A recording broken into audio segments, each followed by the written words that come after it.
He didn't belong in her world, not in the house with glass staircases and champagne fountains.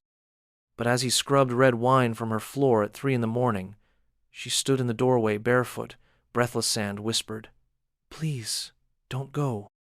He didn't answer right away. His head was bent, hand gripping the rag, shoulders moving slow and steady like they'd done this 1,000 times. His hoodie was dark, with sweat at the neck and back. One of her guests had knocked over an entire tray of Merlot just before midnight. It had seeped into the rug before anyone noticed. She hadn't seen it happen. She'd been on the patio laughing too loud at a joke she didn't hear. Now the guests were gone. The music was off. Only the quiet shuffle of his cleaning remained. The man on the floor glanced up finally. His eyes were tired, but not unkind. His beard was neatly trimmed, but there were deep creases at the corners of his mouth, the kind worn in by worry rather than laughter. She wondered how long he'd been there, how long he planned to keep working, what made him stay when the chaos faded and no one told him to. "I can finish the rest tomorrow," she said, though her voice was hesitant, too soft for someone who owned a property this massive. Her party planner had left hours ago. The bartenders took the liquor. The valet handed her the keys with a look she didn't like, but this man, he remained. He straightened slowly, not in a way that tried to intimidate, just careful, measured, like he didn't want to startle her. "You gotta stain here," he said. "If it sets overnight, it won't come out clean." "I don't care," she said too quickly. "It's just a rug." But she did care, and somehow he knew it. Maybe not about the rug. About something else. The empty house, maybe. The way no one stayed behind but him. She stepped closer, folding her arms because her silk dress offered no armor. He smelled faintly of lemon cleaner and some cologne that reminded her of old wood and warmth. She hadn't meant to ask him to stay. The words slipped out like breath, unguarded. Still, he stood there, watching her quietly. And for the first time that night, she felt seen. He'd arrived just before the sun dipped beneath the hills, walking up the long driveway with a duffel bag slung over one shoulder and a clipboard in his hand. Security barely looked at him twice. One of the coordinators waved him around the back, where caterers were hauling in racks of stemware, and DJs were untangling cords beneath strings of imported lights. No one asked his name. No one asked why he was early. He liked it that way. Malik had taken jobs like this before. Quiet, overnight cleanup gigs in neighborhoods with iron gates and security cameras tucked into palm trees. The money was decent, and the work didn't ask questions. No one cared that he didn't talk much, or that he kept to himself, that he sometimes paused to check his phone, swiping through pictures of a little girl missing 2 front teeth and holding a finger-painted card that read, "Daddy, I love you." He kept that photo in a folder he didn't let himself open too often. It made the hours stretch, made him miss bedtime, kisses and storybooks, and tiny arms wrapped around his neck. But this weekend paid triple for the holiday, and he'd already told his daughter that the next Saturday was theirs. Pancakes with too much syrup, a walk to the pond, maybe the movie theater if he could swing it. He'd done the walk-through without being noticed. The mansion was sprawling and over-designed, with ceilings so high his voice echoed when he spoke aloud to no one. There were rooms for wine, rooms for art, rooms that seemed to exist just to show off that they could, but he wasn't here to admire any of it. He was here to clean, to disappear before the owners woke up. The kind of job that worked best when he left no trace behind. He worked the same way he lived, deliberate, quiet, careful. The party guests arrived in waves. Shiny cars, high heels, laughter that grew louder as the drinks flowed. From the side hallway near the service pantry, he caught glimpses of them through glass and reflection. He saw gold jewelry and slicked-back hair, long dresses and sparkling shoes, but none of it touched him. He kept moving. He wiped up spilled cocktails and cleared plates that no one noticed missing. He emptied trash bins before they could overflow. He never expected to meet her. He'd heard her name whispered more than once that night. Billionaire, tech something, fashion something, Socialite, influencer, heiress. There was a strange kind of reverence in the way people said it, like she was both myth and woman. He saw her once from a distance, laughing with one of her guests beside the pool. She looked like someone who belonged in a movie. But he knew better than to get close. His job was the quiet work, the cleanup, the vanishing act. And yet somehow, without meaning to, he stayed until the music stopped. The party bloomed around him like something out of a dream, or maybe a commercial too bright, too perfect, too much. Waiters in black vests carried trays of oysters and champagne through a crowd that smelled of expensive perfume and success. The music pulsed from hidden speakers, a slow throb that settled into the bones. Somewhere in the courtyard, a woman laughed so hard she dropped her glass, and no one cared. Not until Malik slipped in, silent, and swept the shards before anyone could step in them. No one looked at him. They never did. To them, he was just another moving part in the background, like the lights that shifted color over the pool or the servers who vanished before the guests could remember their names. That kind of invisibility used to bother him. Now, it was a shield. The air inside was thick with conversation, half of it shallow, the other half louder than it needed to be. People gestured wide with their arms, waved their hands in front of faces to emphasize punchlines. One man bragged about selling a company for millions before 30. A woman in a sequined dress interrupted to show off a ring that caught the light like a disco ball.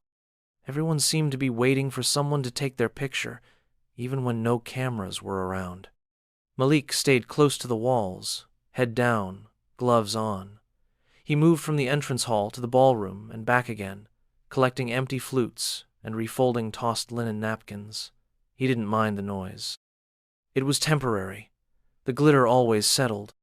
From time to time, someone would glance his way, a guest who maybe wondered for half a second who he was before deciding he didn't matter.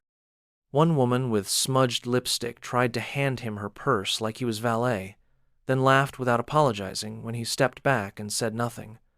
She walked off talking about a beach house she barely remembered buying. Hours passed in a blur of spilled drinks and overheard gossip. A man knocked over an entire display of canapes while arguing with a friend about investments. A couple made out in a dark corner near the wine cellar, oblivious to anyone walking by. Malik stepped in and out of rooms, barely noticed, cleaning as he went. He'd brought a small speaker in his bag, not to play music, but to stay awake with podcasts if things got too quiet. He didn't need it tonight. The house throbbed with energy. He caught sight of her once. Near the top of the stairs, backlit by the chandelier, her silhouette cut against the gold. She held a drink in one hand and waved with the other, laughing at something said from below. Her dress shimmered like it was made of liquid silver. Her hair was down, falling over one shoulder, framing a face that didn't look like it needed filters. He looked away before she could notice. He didn't want to be seen. That wasn't why he was here. By midnight, people had started to leave in uneven waves. Some still danced. Others argued, softly near the exits. Bottles cluttered every surface. The AC kicked in too strong, sending ripples through the tablecloths. Malik moved from one mess to the next, his motions practiced, his breath steady. The work gave him focus. He liked it better when the music faded and the conversations thinned. When it was just him and the mess left behind, that was the part he understood. By the time the crowd thinned to the last few clusters, he had already cleared 2 rooms and stacked the folding chairs near the back patio. No one said thank you. No one asked his name. He wasn't part of the memory they would keep. And that, he thought, was just fine. At the center of it all was her. Sabrina Langford. The name floated from guest to guest like a scent in the air, mentioned with awe or envy or barely concealed admiration. She had built her first company by 26, sold it by 28, and launched a second before the ink dried on the first acquisition. The story changed depending on who told it, but the core stayed the same. She was rich, she was brilliant, and she was beautiful. People said her house was too much, her parties too extravagant, her wardrobe too curated. But they all came anyway. They came for the spectacle. They came for her. Tonight, she wore silver. The dress was soft, not flashy, but the way it clung to her made it impossible to ignore. Her earrings caught the light every time she turned her head, and when she smiled, people leaned in as if they could steal a little piece of it for themselves. She made it look easy, effortless even. A woman perfectly at home in her own palace. But she wasn't. Sabrina kept a glass in her hand because it gave her something to do, though the drink rarely reached her lips. She moved from group to group, greeting, laughing, thanking people for coming, though she hadn't invited most of them personally. Her assistant had handled the guest list. A publicist had signed off. Sabrina just showed up in the dress someone had laid out, stepped into the heels, and smiled on cue. The house had been quiet the night before. She remembered because she had walked through every empty room in silence, barefoot, glass of wine in one hand and phone in the other. She'd paused in the gallery hallway, staring at a portrait she didn't like, but had paid too much for to admit it. She'd ended in the kitchen, sitting at the marble counter with her legs curled beneath her, staring at the blinking light on the fridge. She'd thought about calling someone, but couldn't decide who wouldn't take it the wrong way. In the end, she'd gone to bed without speaking to anyone at all. Now she was surrounded, but not connected.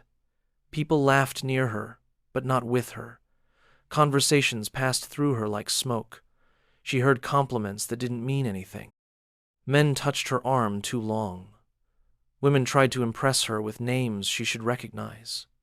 But none of it stuck. None of it mattered. From across the room she noticed him.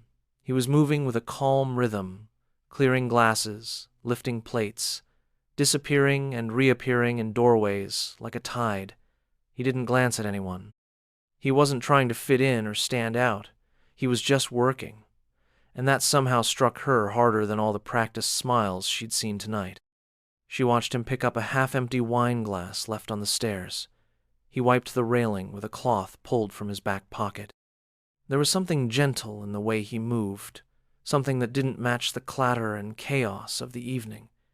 She didn't recognize him, but he wasn't dressed like the usual staff. No vest, no earpiece.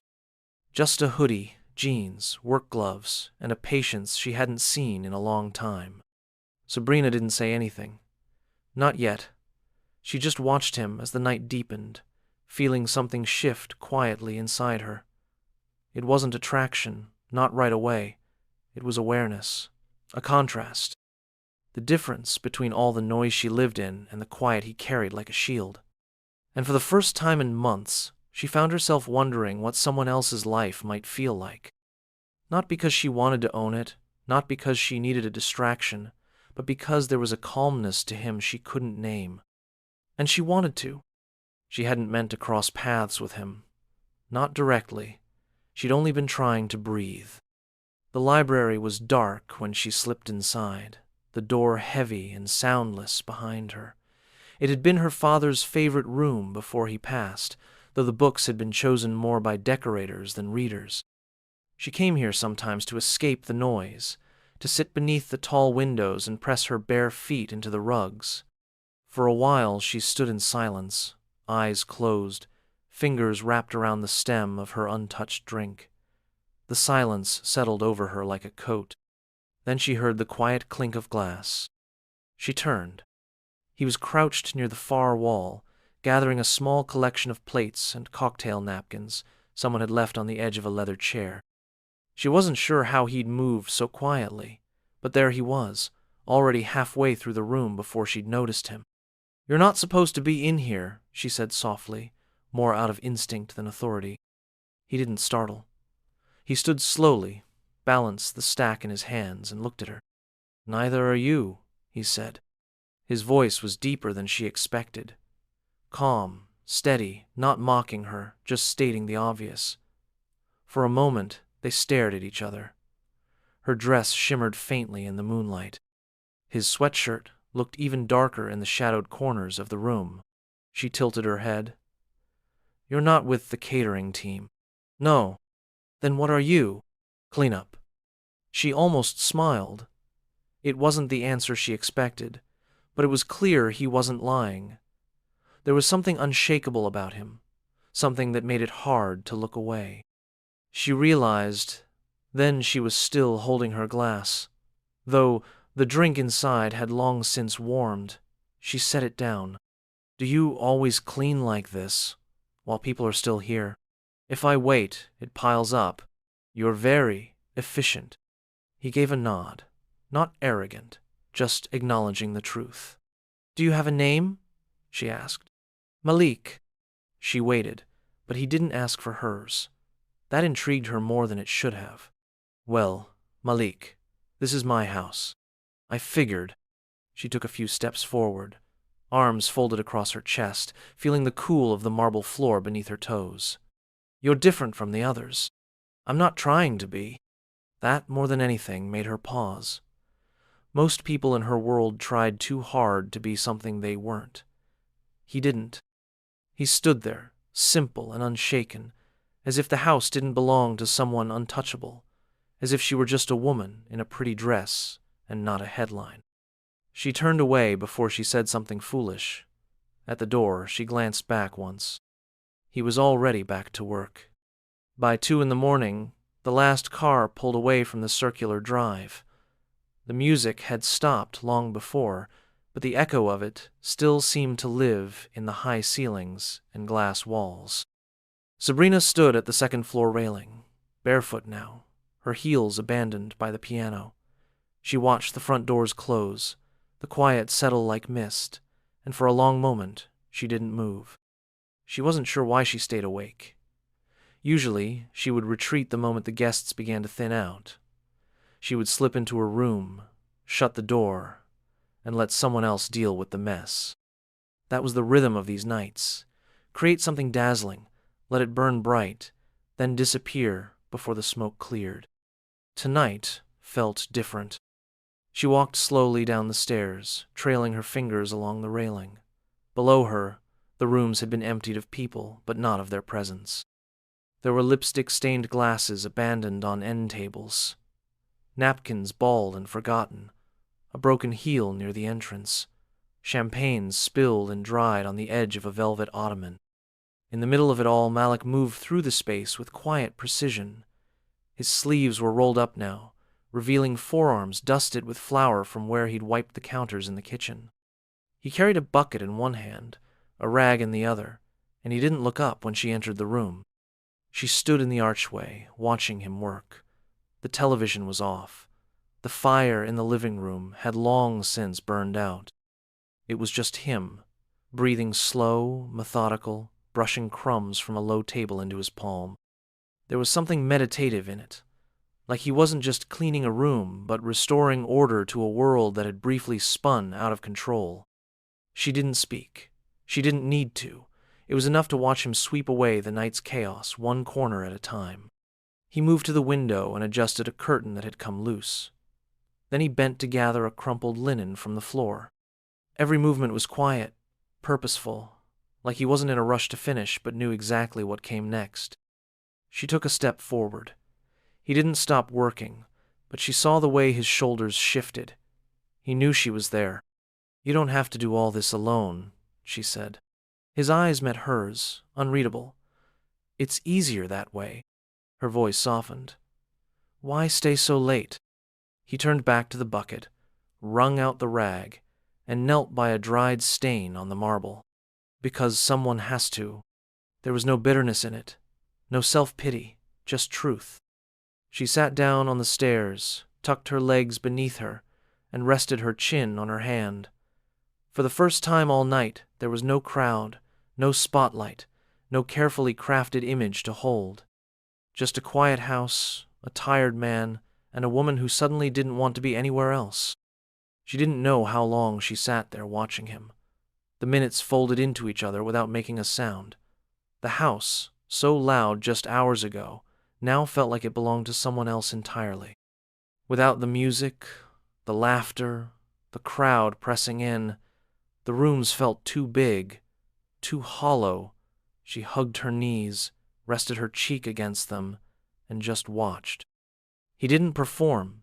He didn't ask for attention. He worked the way someone works when they are used to being ignored, like the job was a rhythm rather than a task. Wipe, lift, fold, carry. Rinse, repeat. It should have been boring to watch, but it wasn't. She noticed the way he checked corners twice, made sure no broken glass was left behind. She saw him collect coasters someone had left stacked unevenly, and fix the spacing on a row of dining chairs like it mattered to him that they looked right. She had paid designers a fortune to make this place look perfect. And here was a man in an old hoodie, doing more to bring it to life than any of them had. It made her curious. He wasn't what she'd expected when she first saw him. He looked younger from a distance, older up close, not in years, but in the way he carried himself, steady, guarded. There was something about him that felt weighted, like he lived with something heavy but had learned how to hold it without complaint. She thought of asking him where he was from, if he did this kind of work often, but the words stayed in her throat. What would be the point? He'd answer politely and go back to cleaning. The spell would break, and she didn't want it to. Instead, she asked something smaller. Do you always do this alone? He looked up from where he was sorting through the last of the glassware. His eyes found hers, and stayed there for a long moment. Most of the time. She nodded like she understood. Because maybe she did. You're good at it. Been doing it a while. Not just the cleaning. His hand paused slightly over a dish towel, fingers tightening before he folded it and placed it down. I watch people for a living, she added, a little more quietly. They change when they think no one's looking. His lips lifted just a little at the corners. Not a smile, just something close to it. I've noticed, he said. She rested her head against the banister, eyes never leaving his face. The silence between them wasn't awkward. It stretched and settled, easy and still. It was the first real peace she'd felt in her house in months. And even though he said nothing more, she felt a warmth rise in her chest.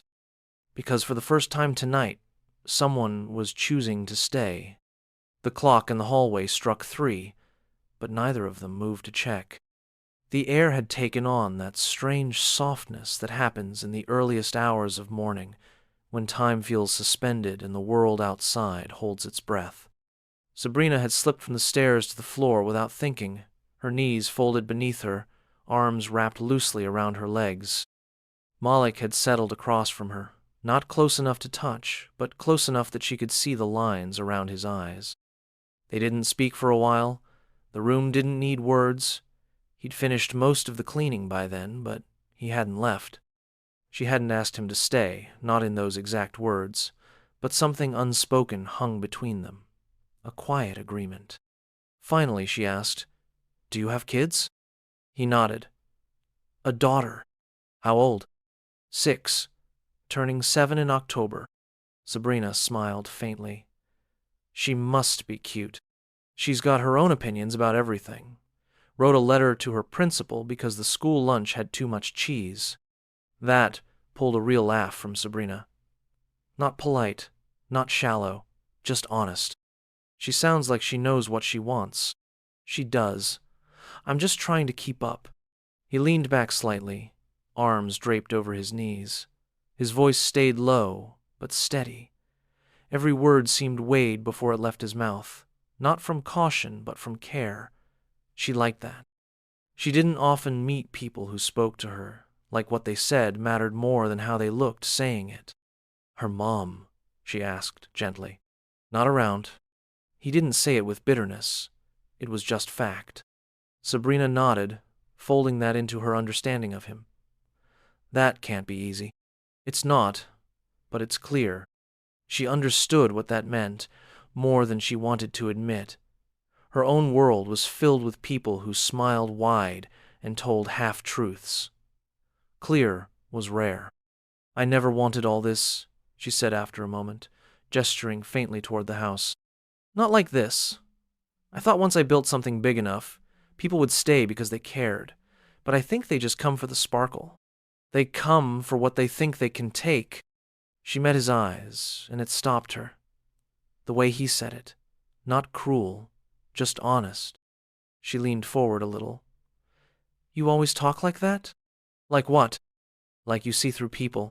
He looked down for a second, then back at her. I've had to. She didn't ask why. She had a feeling he wouldn't answer, and she didn't want to chase it. It was enough that he was here, talking to her like she wasn't a headline, like she was real. You work a lot? She asked. Every day I can. And tonight? He tilted his head, studying her for a beat.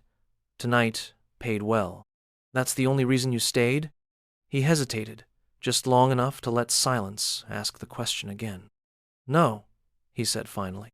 She let out a breath she didn't realize she'd been holding. I didn't want to be alone tonight, she admitted. Not after all the lights went out. You don't have to be. He said it so simply, so quietly, that it wrapped around her like a blanket. Neither of them moved closer, but something in the air did. Something small and careful and new. She smiled, the kind that reached all the way up to her tired eyes. I'm glad you stayed. He nodded once, slow and certain. So am I. The sun was just beginning to rise, soft light creeping through the tall windows and brushing against the tops of the furniture.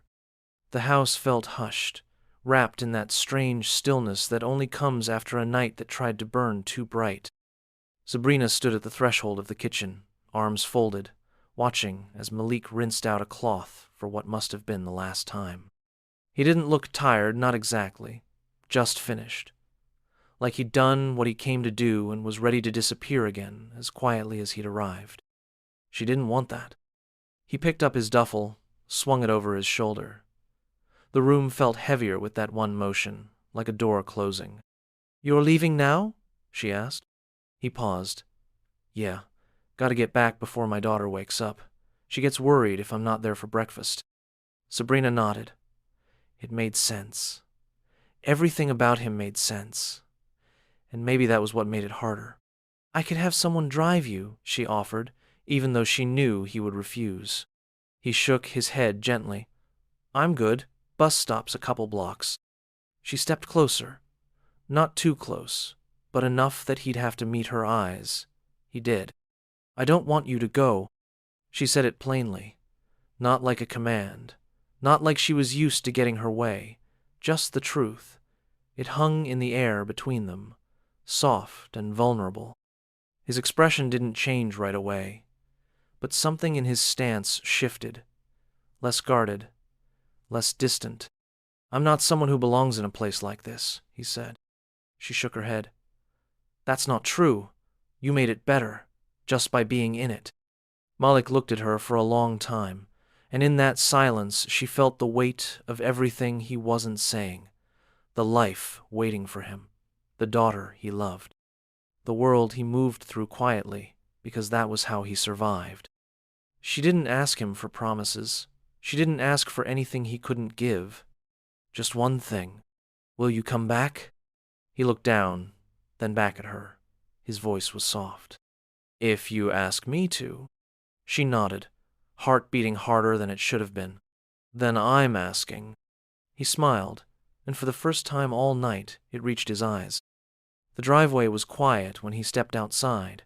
The sky was pale pink, streaked with orange at the edges, and the air still held the cool breath of early morning. Malik stood at the bottom of the steps for a moment, looking back at the house behind him. The lights were dimmed now. The grand windows reflected the soft glow of dawn. It didn't feel like the same place it had been just a few hours ago. He heard the door open gently behind him. Sabrina had pulled on a soft gray sweater over her dress. It hung off one shoulder, and her hair was loose around her face, no longer perfect but real in a way that made his breath catch. She stepped down to meet him, her bare feet making no sound on the stone.